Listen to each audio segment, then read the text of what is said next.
All right, let's go ahead and get started. Thank you everyone for spending your morning with us. Welcome. It's so great. It is just so lovely to see the beautiful faces. And for those not on camera, no pressure. We know that your faces are just as beautiful, although you might not feel like it at the moment. So I'm Kelly Walsh. I am the one of the membership chairs along with Deb DeSico, and then incoming president of Impact 100 Metro Detroit. And I see members, and then I see some women who I don't think are members yet. So let me give just a quick overview of Impact 100. We are a women's collective giving organization.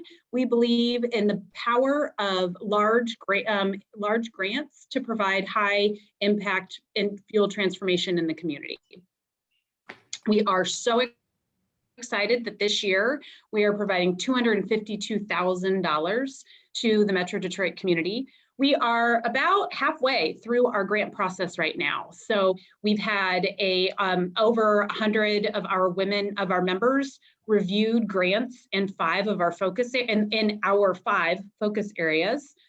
The focus areas, this is going to be like a test. Let's see if I can get them. Focus areas were education, arts and culture, family and individual, revitalization, recreation, and the urban something, I think is the one. And then what's the fifth one? Oh, health and wellness. So yay! So we reviewed amazing applications in each of those focus areas. Those committees have selected the semifinalists, which are now having financial review through our financial review committee. And then they are going to be visited virtually by our focus area committees to learn more about the programs and actually meet the individuals and then our nonprofit heroes behind the projects. And then our members will be voting on these projects the week of May 19th. And we will have our big give where we announce the projects or the winners. It's either May 26th or 27th.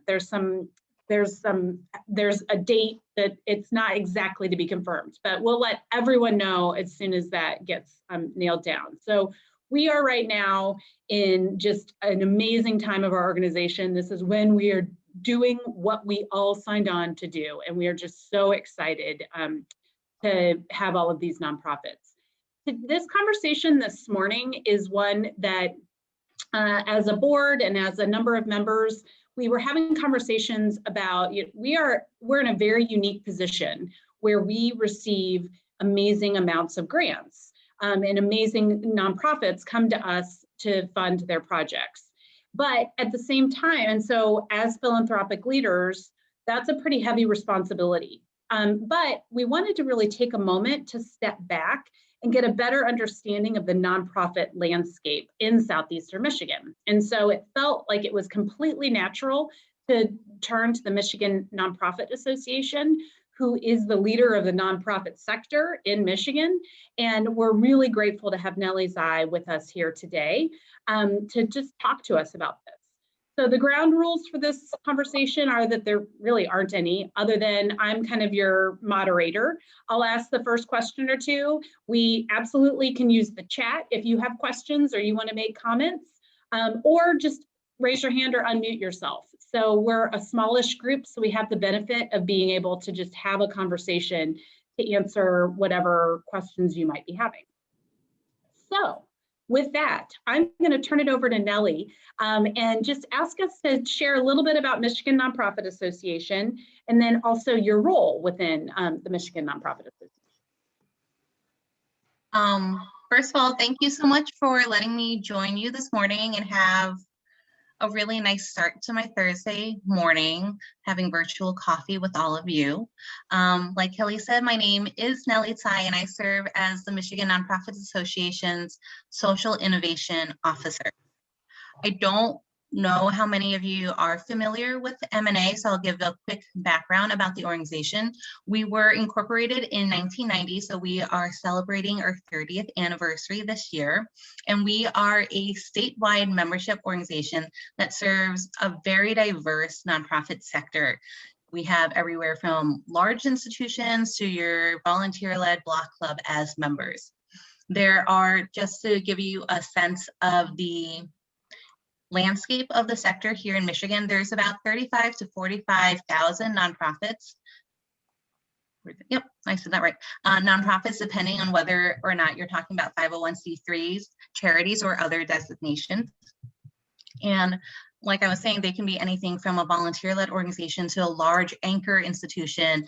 Think Beaumont Hospital, that's considered a nonprofit and would be considered one of those organizations, or Wayne State University. These are really large anchor institutions. Or it could be, like I said, the neighborhood block club, or one of the smaller organizations that are handing out food pantry items. It really runs the gamut. So it gives M&A a really unique opportunity to be able to serve all of these members and think about how we might be advancing the sector. We really see our role as an intermediary, providing trainings and resources really to help nonprofits be more effective and efficient. And we do a lot of public policy and advocacy at a state and federal level to make sure that nonprofits are being thought of in all the different legislation that's being passed and all the different policies that might be affecting how we are able to govern and operate on a day-to-day level. So that's a little overview of M&A. And our mission is to really just help nonprofits do their work. I think of us as cause agnostic. We don't have a specific issue that we care passionately about. We're a nonprofit for nonprofits.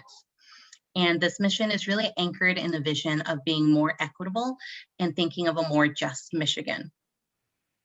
And as the social innovation officer, I'm involved with a lot of different activities at the organization. It's kind of a vague and big title all at once. I see myself as kind of like a disruptor at the organization, asking questions about how we might be able to do things differently, disrupt the system a little bit more, because a big chunk of my role is really forcing the questions around equity and justice. Are we doing enough to really make sure that our communities are getting the resources they need to thrive? What systemic issues are we perpetuating in some of the policies that we've had? And how do we bring our members along for this journey? So it's a really big question, and it's a tough question, and something I think about all the time. I see my role as sitting in the middle of trying to reform and also transform, which is hard. But I'm delighted to be talking to you more today about my role and also some of the things that we've seen happen to the nonprofit sector, especially since about February 2020. It's been a long, long year. For a lot of our nonprofit partners, we've been doing a tremendous amount of work of trying to make sure that everyone we work with, all of our members, know about the different policies that are happening, different loans that they're eligible for, because funding is a big concern right now. And then also helping folks figure out how we can all stay connected when we are so disconnected these days. So we've been doing a lot of work around building and creating spaces for all of those things. So Nellie, oh, I'm sorry. No, I was just saying everything you've said now, it's like, I'm like, phew, phew, I've got all these, a ton of questions coming out of some of the things you said. I think the first one is, can you kind of double click into, did you say it's 35 to 45,000 nonprofits in Michigan? Wow. Yes. I don't know what I expected, but I don't think I expected that number. Can you double click a little bit in kind of Southeast Michigan, Metro Detroit? Do you have data around that, or is there, what is the nonprofit population of our regional community? Great. I can tell you that when we last did a study, meaning we looked at data from the IRS, we looked at data from another regulating body, I can't recall off the top of my head. I'd say the last time we did this study with public sector consultants, we estimated that in congressional districts 9 through 14, so most of the metro area, there's about 3,500 nonprofits that serve our communities here. And again, that ranges from size of your local block to Wayne State. Do you get a sense of where are we as an urban community is that more or less than most other urban, you know, I'm not from this area, and I moved here 8 years ago. So I moved right in an interesting point in time in the history of Detroit. And what struck me from the other urban areas that I'd lived in is that the nonprofit community was playing roles that in previous communities I would have seen like the local government play. And so I'm curious if, I know the nonprofit sector in Detroit really plugged a lot of holes for the community of Detroit, but I don't know if that was more a perception or reality from a data standpoint, and if you have any insight and opinion about that. I have a few thoughts about that. First, I moved to Detroit or Michigan around the same time, so yay, transplant. The second thing I will say is that these numbers are really big and they're large, and I want to caution us, they're true, but they're also like folks that register nonprofits. We are pulling data from the IRS. So if you register and file a paperwork for a 501c3, we will likely count you as one, whether or not you're actually operating and doing the work is a different story. So just putting that out there. I know lots of people go through the steps and then actually building the nonprofit, getting the board, getting the volunteers can become a slow start. So whether or not all of these nonprofits are actually operating is a different statistic. I can tell you in comparison to other metro areas, or at least in Michigan, the largest percentage of nonprofits are here in the metro area. About 40% of our own M&A membership comes right from Southeast Michigan. And they totally range. I would say a large part of our Southeast Michigan members, more than 50%, have annual budgets of less than 500,000. So these are smaller nonprofits in the grand scheme of nonprofits. That's interesting. Does anyone have questions around kind of that data or the size of as we're, you know, before we kind of move into other areas?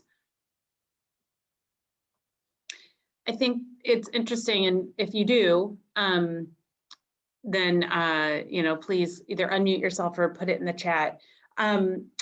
So as an organization, we tend to gravitate to organizations that have budgets of 300,000 to 5 million. Our women have voted over the past several years for organizations on that smaller size. We tend to find in organizations right before they kind of find their moments of greatness, and we like to think that we're part of what fuels that. Examples are the empowerment plan. Veronica Scott shared with us that our grant was the largest she had received at the time, and really helped her have the confidence to feel like, yep, what she's got has possibility. Downtown Boxing Gym, same story. We got them like right at the beginning. I think, you know, Maggie's Weeks for, like all of them, actually, when we look at our past winners, they are on that smaller side, but can rapidly grow. And I think that's just an interesting, as members and potential members, for us to think about that, you know, at least of the M&A membership, 50% of them have budgets less than 500,000, tells us that we have a lot of organizations that we could potentially transform and help. I think that's really interesting. So where are you seeing from the sector of the nonprofit sector? I mentioned the 5 different grant focus areas that we have. We this year saw a dramatic drop in one of the focus areas that was somewhat unexpected to us. And I'm curious, especially over the year, maybe this kind of bridges us into what you've seen over this past year. Have you seen like any particular sectors of the nonprofit sector struggle the most out of this past year? Or even, you know, where are you seeing the sectors within nonprofit over as it stands today? You know, that's a really interesting question, and there's a lot of threads you can pull on for that. I'd say the first thing to know, and I'm sure you've seen this, is that a lot of nonprofits we thrive during crises. We are the stopgaps for a lot of organizations. We are, for a lot of community members, we are the ones on the front lines trying to make sure things happen.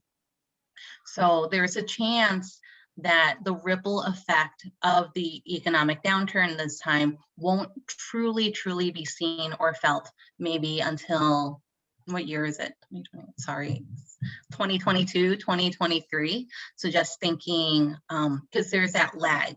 Because right now, honestly, if some of your nonprofits or some of the nonprofits have been able to really tell funders and philanthropy how they're addressing some of the health, social, economic challenges that COVID-19 has presented to their communities and all the pivots that they've had to make, philanthropy has been strong. Especially because so many donors and like yourselves and so many other foundations really want to jump in and say, how can we help? It's, everything's on fire. How can we give you money for PPE? How can we make sure that you have all the things you need? How can we make this work? It's what's going to happen in a few years' time when that fire isn't as hot. Oh man, sorry, metaphors and analogies. I start one and then I'm just like, ugh, why did I start? When the fire isn't as hot, when these nonprofits are really gonna have to start and think about what else they can do. So I'll say that piece, that's one of the threads. The other piece is that if your organization or if your cause was something that really relied on program fees or earned revenue, think theater or music, where that was a huge part of the income that you were hoping to get, that's where we've seen a lot of closed doors or really big pivots, because it's hard to ask your community to pay for things when so many people are hurting. I'd say we had a pretty lengthy COVID-19 survey out in the nonprofit universe for about 3 to 4 months, and we're still in the final stages of doing the analysis. But what we are seeing is that, more than half of the nonprofits that we surveyed have reported that they have less than 6 months of operating cash, which is a little scary to think about. And then the main sources that they've lost in the last year in terms of funding were definitely around annual fundraisers and events last year, because if you were hoping to do your annual spring gala, you probably did not do your annual spring gala in the way that you were hoping to do it. Individual donations were down as well, but program fees, earned income, was also the third source of a drop in terms of what people were anticipating for their budgets. That's right. I mean, it intuitively, that makes a lot of sense, right? It's interesting that, and something I personally hadn't thought about is the fact that for those that kind of manage, the loans and the heightened giving will get them through this year. What are they going to do in 2022, 2023? That's really interesting for us to be thinking about, particularly as a group of women who are philanthropic leaders. I think I would challenge each of us to really sit with that and think about how can impact be part of that looking ahead. So thank you for bringing that forward. Does anyone have questions? I mean, sir, you all know I can keep rambling, but I see Deb went off mute. So Deb. Hi, Nellie. As a member of the Nonprofit Relations Committee, I'd be interested to know what kind of services M&A provides to the nonprofits. We try to create relationships with the nonprofits that submit applications to us. And in our conversations with them, it would be nice to know that we could point them to your organization for, I don't know, particular knowledge or expertise in XYZ arena. Hi, Deb. Thanks for joining us so early in the morning, as I heard in the introductions. I hope you have good coffee with you. Well, you see, I don't have a lot of lights on because Deb's in Las Vegas right now, everybody, if you didn't hear us in the beginning. So she's up extra early. That's fair.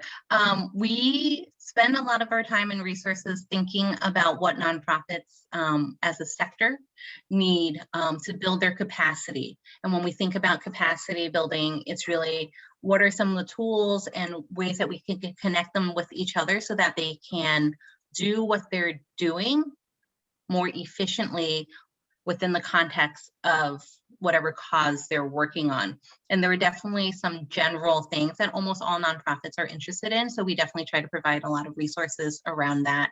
Right now in the last year, one of the main spaces that we have done some work around is making sure that nonprofits had the right information for PPP loans, that we were eligible for them, how to connect them with the right credit unions or financial institutions, and having open office hours with a partner of ours to make sure that nonprofits were able to walk through that process and get some of that financial stability back, especially around operating and payroll expenses. So that's like one way that we have been able to do that capacity building piece.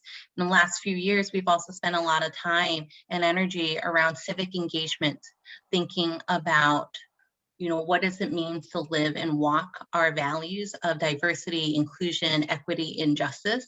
And some of that really starts with helping our community members become more civically minded, knowing that it might not seem like it, but the census can have a really big impact on where you live. Right now, we are also doing a lot of work around redistricting, making sure that our members in the communities that they serve know about the redistricting process, because that directly impacts how we are all represented at a state and federal level and how those new lines are being drawn. So we're doing a lot of education around that, a lot of mobilizing, organizing around that. We're also spending a lot of time thinking about if you think about some of that work, the organizing and mobilizing is around like a grassroots level. Can you see my hands? Grassroots, there. And then from a grass tops level, working with other intermediaries, other connectors, and thinking about what are some spaces that aren't being met right now? What do we really want to do if we are trying to build a stronger nonprofit pipeline for BIPOC leaders, so Black, Indigenous, people of color? What does that mean? So we are also launching some work this year to get a good sense of where the Black-led and Black-founded organizations are here within the city of Detroit and also at a statewide level. And we're also doing really specific, we're calling them community conversations, where we bring together nonprofit leaders to talk about some of the racial equity issues in a facilitated, safe space. We have had conversations where it's been having a space for just BIPOC leaders to talk about some of the issues that are unique, and then general sessions as well. So just really thinking about, and from these sessions, we're able to think about, okay, what are some of the capacity building, what are some of the trainings that our nonprofit sector needs to do to really make sure that it's a space where all of us feel like we can belong. Does that answer some of your questions? The other thing I would say is just anyone can visit our website. And I think the most resource-heavy website that we have right now is mnacovidresponse.org. We created a special website just for these times where it is full of information about how to help nonprofits navigate all the different things that might be impacting them right now. And we've done that in partnership with organizations like COAC Detroit, Michigan Community Resources, and CDAD. Thank you. Yes, that was very helpful. Does anyone else have questions?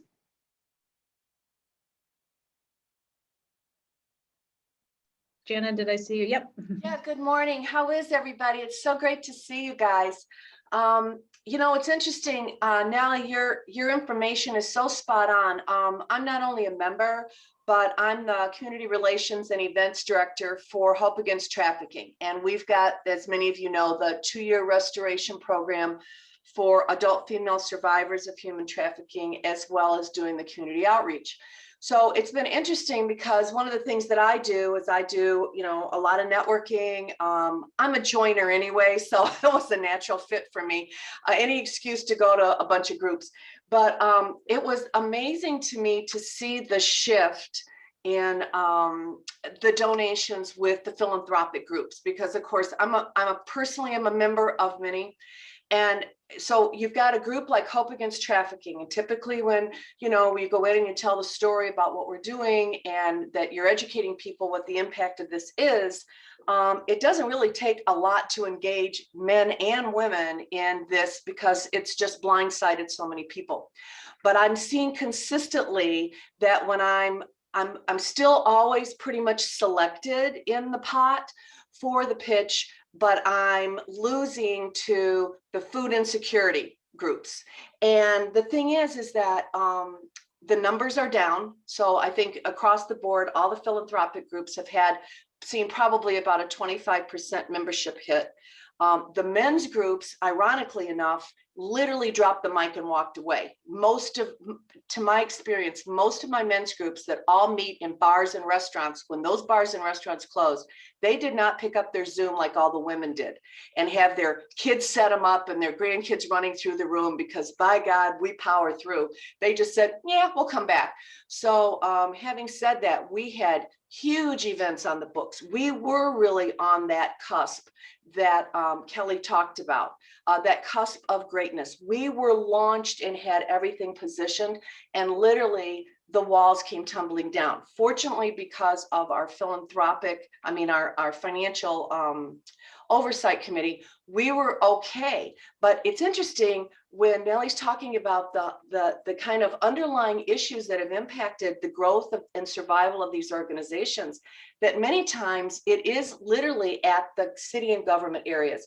Perfect example, we had a house to demo that we bought that was donated, and we were waiting to demo it so that we could build our headquarters for our social enterprise for sustainability and our job training programs. Well, you can't get permits. You couldn't get anyone to answer your emails. You couldn't get permits. They wouldn't let people come out and do it. So we know literally we are a year behind into that 2022 zone in order to be able to get that moving, because it's a steel structure and you have all of those things to do. So Nellie's absolutely correct. We did not even apply this year for the big grant. I know Coleman from Micah 6, so they're across the street from us. So I know Coleman. He literally was on the cusp. That grant last year that they got totally pushed him over into the vision and the edge. And they are a real player now. And we said this year, I said, you know, we're not going to go back and do this. We need to reprogram and get the grants ready, get the thing. So we've got a picture, we've got a budget. We couldn't get quotes for materials. None of that stuff. So all of that had to be pushed to next year. So the impact we're really going to see, the one thing I have seen is that a lot of these groups that do like 100 a quarter, they're donating to everybody that comes forward. So a lot of times, even if I don't win, we're all still, and I'm the same way. If there's 3 people that pitch, all 3 people get my money, because I'm blessed to be able to do that. So I've seen everything Nellie's talking about from the street level. And Jana, this is Deb. So good to see you. And I was wondering why you guys didn't apply. So, you know, and with what you're saying, I now imagine that there are so many other nonprofits in your same situation, right? Right. How do you submit a budget? How do you submit a budget for review when you don't have renderings, you don't have permits, you don't have quotes, Exactly. you can't do, and the last thing we want to do as a responsible nonprofit is to go forward to a group to present with less than ideal materials in the competitive area that we have, of course, which is human services, which is the biggest one.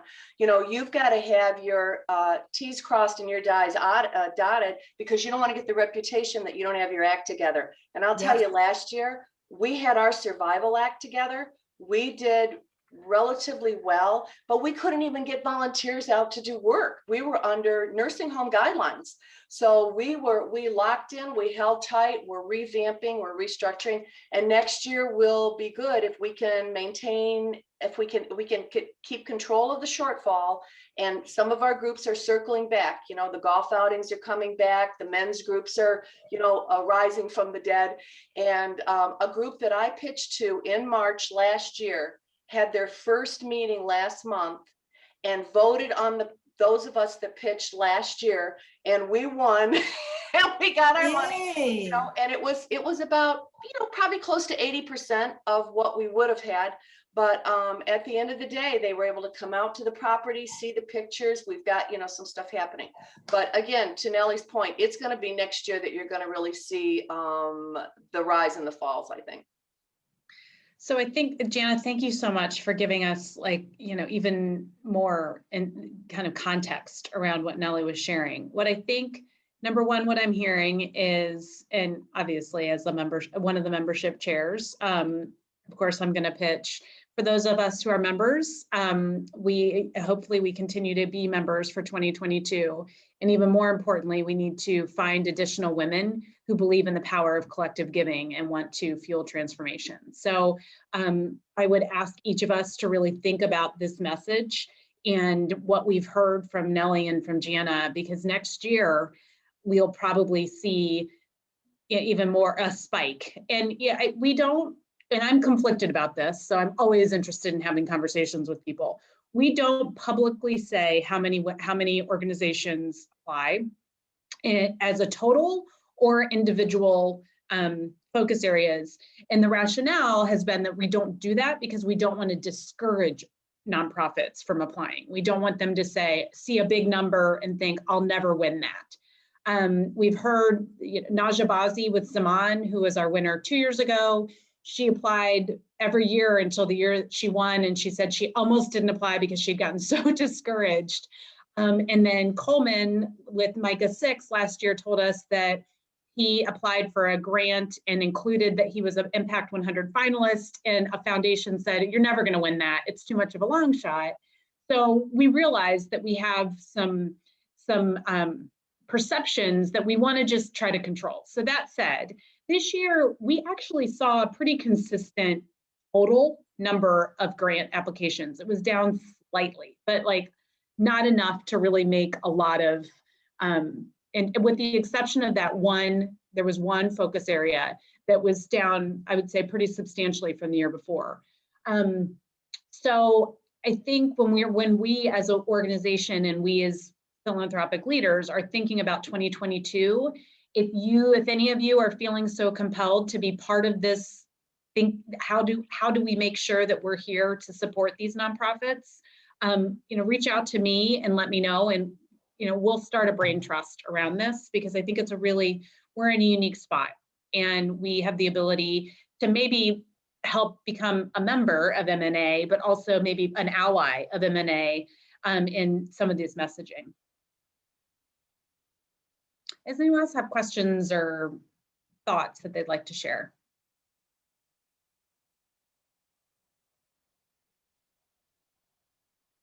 I'd love, Nellie, I'd love to kind of lean in a little bit more on the social justice and the idea of what you're doing to support BIPOC, which was not new to me today, but has been very new to me in the past month. So for anyone who is not,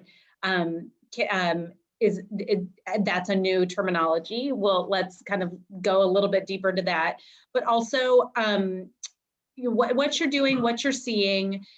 We added into our grant process, our grant application this year, we asked for board members, the names of board members, and then we asked for them to talk to us about how their leadership, if their leadership is reflective of the communities that they serve.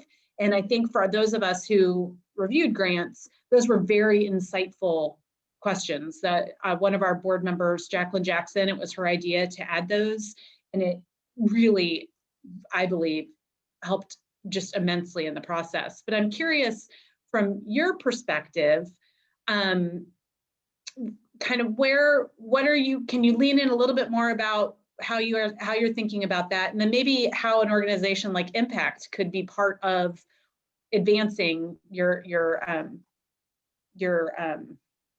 goals. Great. I think that is a great question to include in your grant application process.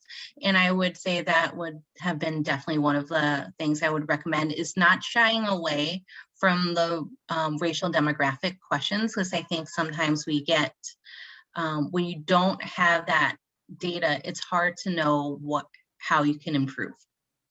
Because we know that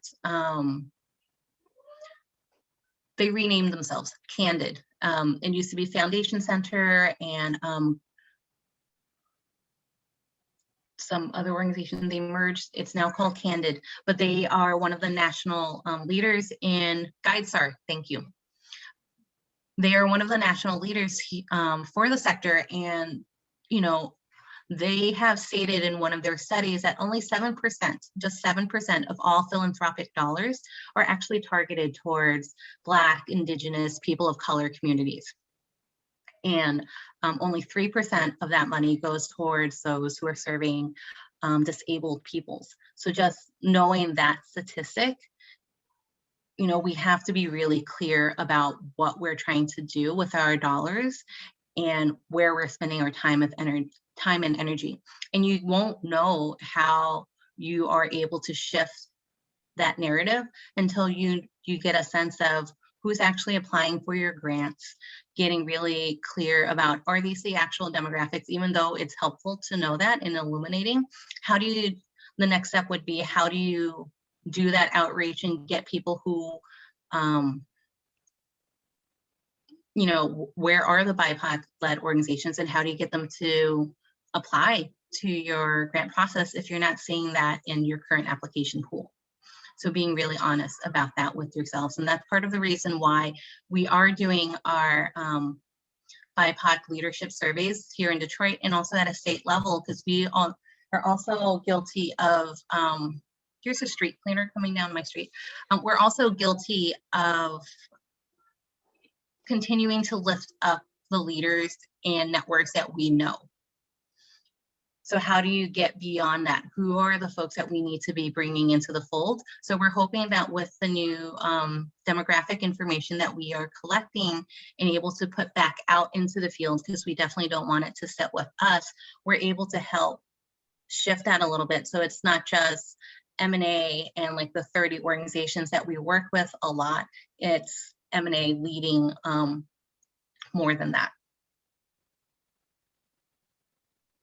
And then I'd also encourage you to think about what you're asking for your grantees, what kinds of hoops they are going through and who it actually serves.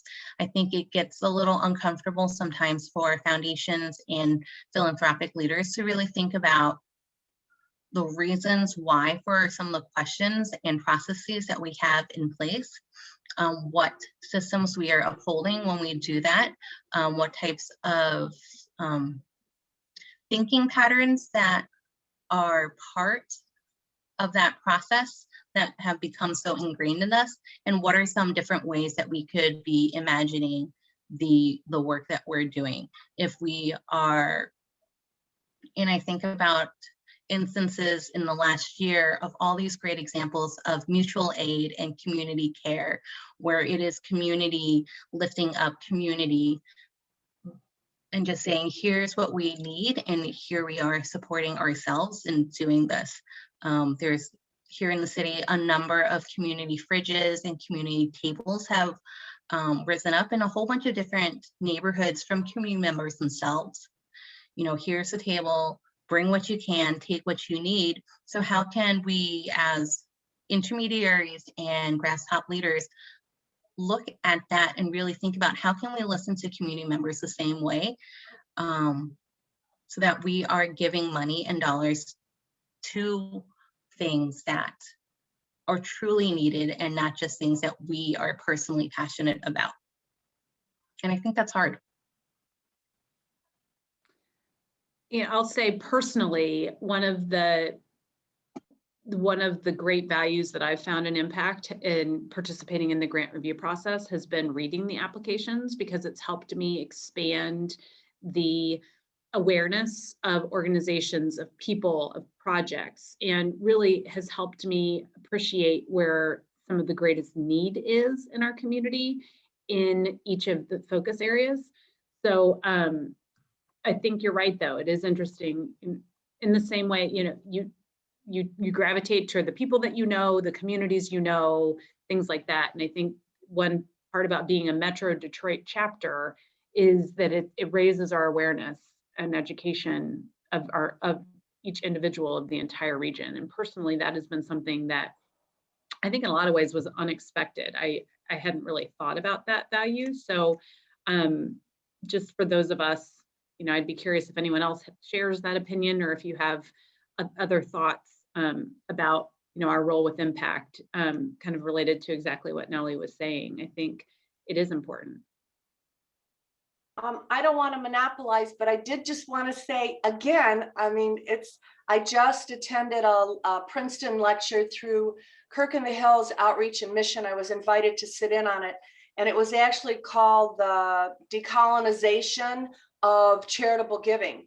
And it addressed that exact thing that the churches all go through, you know, that they're reanalyzing how they're giving and the spirit of what they're giving, and is it hand out versus hand up.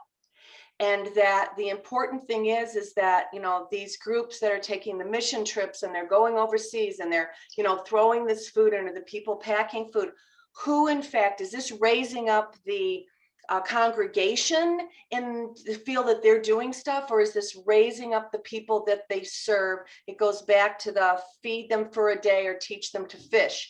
And the outreach and mission churches that are really trying to stay progressive and impactful are going through and reanalyzing all of those versus everybody packing lunches and, you know, whatever to feed these people for the afternoon. What are we doing to provide sustainability for them to be able to do these things? To Nellie's comments, but that's exactly, I think, that as we as a group are looking at where we're putting our dollars, you know, are we asking those questions of the applicants? Are you doing hand out or hand up? Obviously, during a pandemic, you need to feed people. But, you know, from the long range situation, I think looking in the future that will be something that those questions are going to be asked. Tracy, in sidebar, I forget who we were talking to, or but someone was reflecting, it was a nonprofit leader, and I can't remember, probably one of our past grantees was reflecting that they appreciate that the impact model allows them to decide what is most important to their organization and the populations that they're serving, and that we are funding their vision and their program. And we're not coming in trying to shape that program or tell them what needs to be done. We are being supportive and empowering them to do their work how they believe it should be done.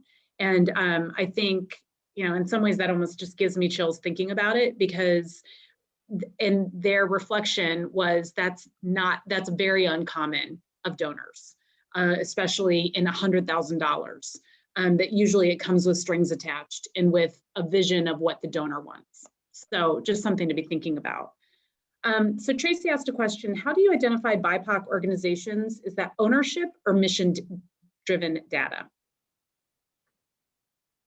We are defining it as organization led by a BIPOC leader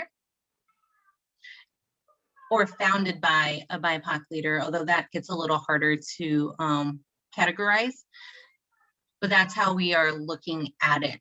I don't necessarily think of an organization that says it is serving BIPOC communities that don't have a leadership or a staff that reflects that as a BIPOC organization. Because I think when you are set up that way, you are in danger of maybe some harmful practices to the community, since you don't have, and I say you generally, the lived experience isn't always there. So that's how I would define it for you right now. I'd also challenge you to think about who is in your membership and how you might be able to get a membership in your amazing giving circle that is reflective of some of the demographics that you're trying to serve, because that would help you inform more about some of the causes and issue areas that are so important to community members when you have people who are informing that work, who are living that work. I think that's another thing to think about there as well. And you know, it's hard to think, how can we, I think Jana was saying, how do you decolonize our thinking? Because it is ingrained in us, the white dominant narratives and structures. So it's hard to disassociate that. And I think a narrative that is within the nonprofit sector and sometimes in philanthropy is this idea that we need to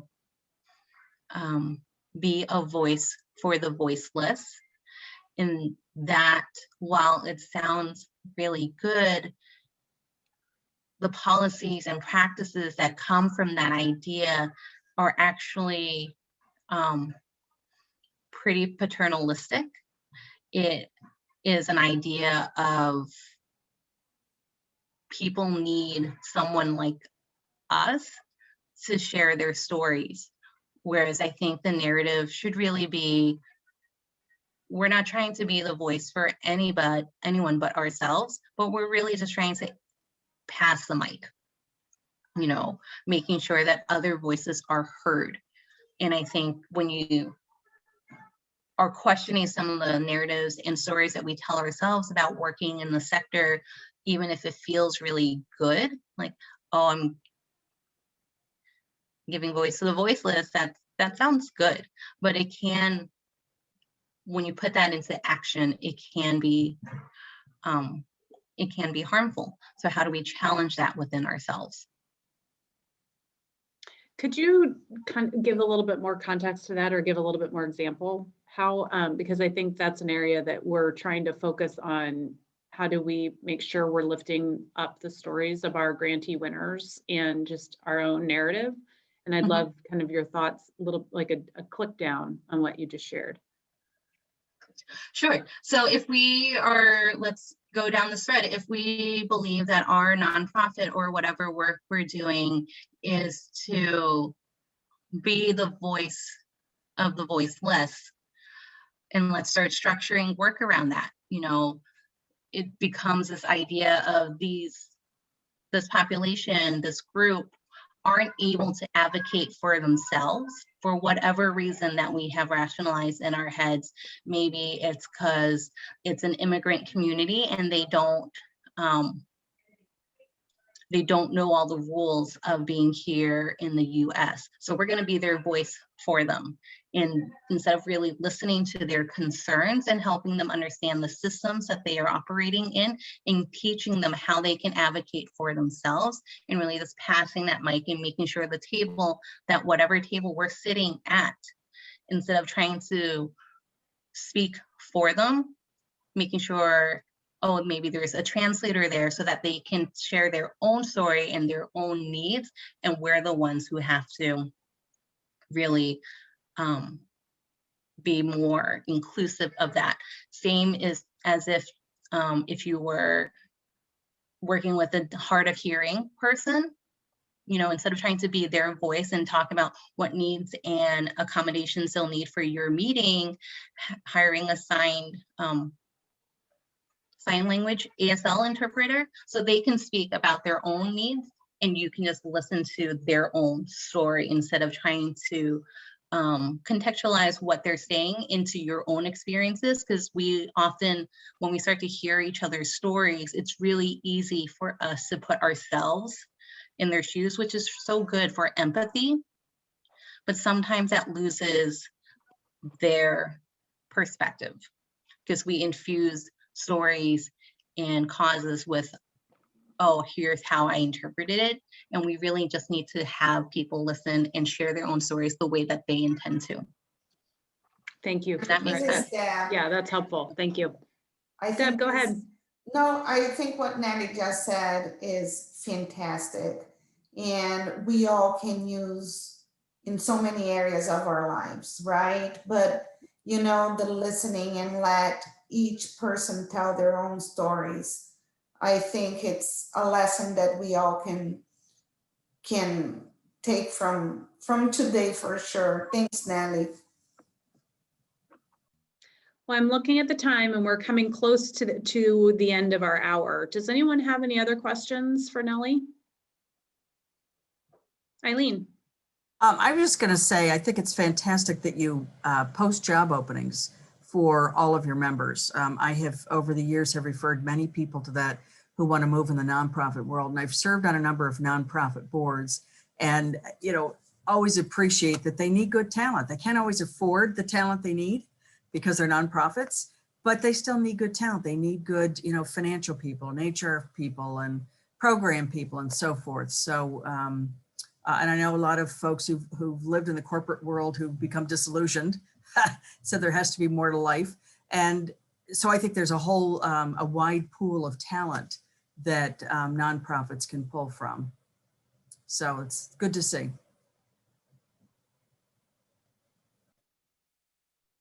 Thanks, Eileen. Anyone else?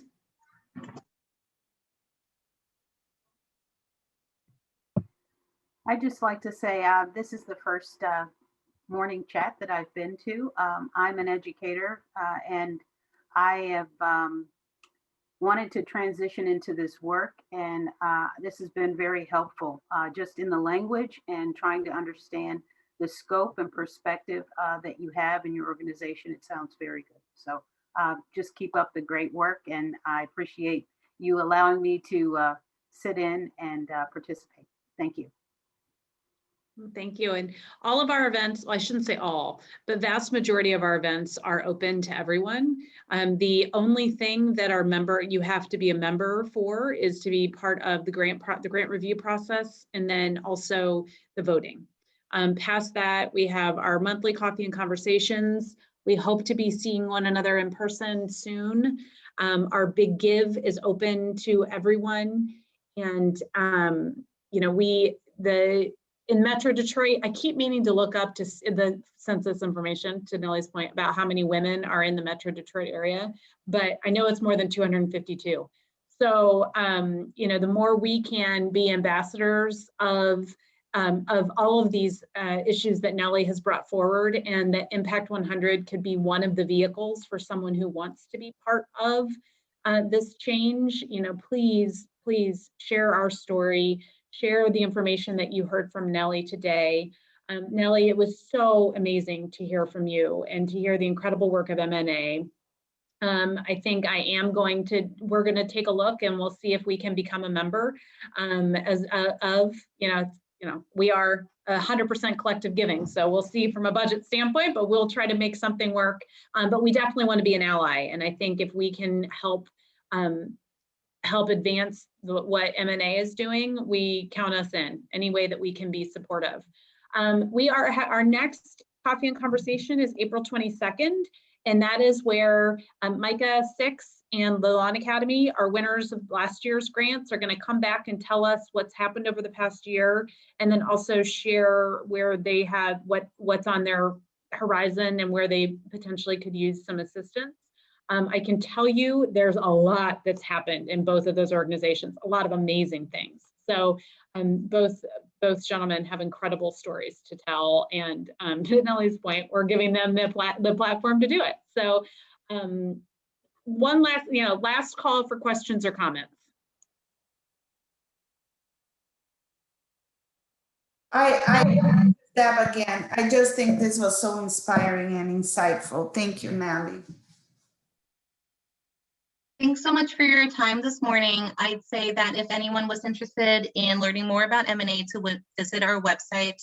I also put a link to our COVID-19 website in the chat as well. We are having a virtual community conversation tomorrow morning. If anyone was interested, it is free from 10 to about 11:30 a.m. It's being facilitated by a woman named Namira Anani Islam, and we are diving into specifically this idea of hiring and retention as we are thinking more about how we can build more inclusive workplaces. What does that actually mean? What does that look like? What are the practices and policies that we have in place that might be harmful to BIPOC leaders, and how might we do better?